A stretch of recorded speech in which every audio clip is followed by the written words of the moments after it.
అందరికీ ముందుగా నమస్కారములు.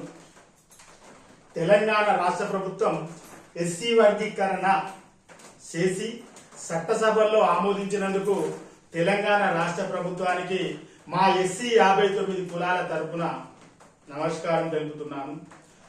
రానున్న కాలంలో ఏదైతే స్థానికంగా జెడ్పీటీసీ కానివ్వండి, ఎంపీటీసీ కానివ్వండి, సర్పంచ్ కానివ్వండి, ఎలక్షన్స్ వస్తున్న సందర్భంగా రిజర్వేషన్ అనేది ప్రకటించవలసిందిగా కోరుచున్నాం. అందుకు గాను ఎస్సీ రిజర్వేషన్ అనగానే ఇలా 59 కులాలకు వర్తిస్తాయి. అలా ఎస్సీ రిజర్వేషన్ అనగానే 59 కులాలు పోటీ చేస్తాయి. అప్పుడు చేస్తే ఈ 59 కులాలకు న్యాయం జరగలేదు.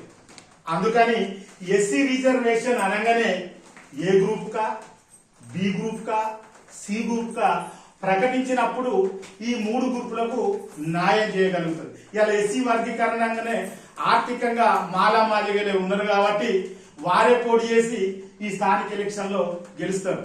అది కాకుండా గవర్నమెంట్ కు దయచేసి నేను విన్నవించేది ఏమనగా, ఇలా జెడ్పీటీసీ రిజర్వేషన్ అనగానే ఏ గ్రూపులు ఇస్తే ఈ 15 మందే పోటీ చేయాలి. బి గ్రూపుల రిజర్వేషన్ ప్రకటిస్తే ఈ 18 మందే పోటీ చేయాలి. సి గ్రూపుల ప్రకటిస్తే ఈ 26 మందే పోటీ చేయాలి. అప్పుడు ఈ అల్ఫాబెటిక్ ABCD అనేది దృష్టిలో పెట్టుకొని రిజర్వేషన్ ప్రకటించినప్పుడు ఈ 59 కులాలకు న్యాయం జరుగుతుంది. అందుకని గవర్నమెంట్ ను నేను ఒకటే అడిగేది ఏంటంటే, ఇలా మా కాళ్ళ శ్రీరాంపూర్లో ఎంపీటీసీ అనేది 2 వస్తే 2 ఎంపీటీసీలు వస్తే ఇలా ఒకటి ఎస్సీ రిజర్వేషన్ ప్రకటించినం అనేది గవర్నమెంట్ ఆమోదం తెలుపుతుంది. అప్పుడు ఏ గ్రూప్ కి ఇస్తారా, బి గ్రూప్ కి ఇస్తారా, సి గ్రూప్ కి ఇస్తారా? ఏ గ్రూపుల్లో పోటీ చేయాలి, ఏ గ్రూప్ ఏ దానికి ఇస్తే బి గ్రూప్ బి దానికి ఇస్తే బి గ్రూప్ వాళ్ళే పోటీ చేయాలి, సికి ఇస్తే సి గ్రూప్ వాళ్ళే పోటీ చేయాలి. కాబట్టి దయచేసి దీన్ని దృష్టిలో పెట్టుకొని ఎస్సీ రిజర్వేషన్ ప్రకటించవలసిందిగా నేను ప్రభుత్వాన్ని కోరుతున్నాను.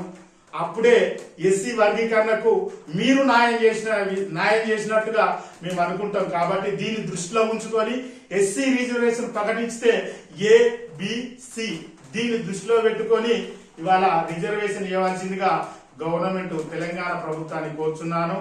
ఇటు దంతలపల్లి చిన్నస్వామి, తెలంగాణ రాష్ట్ర అధ్యక్షులు, మాస్టి సంఘం.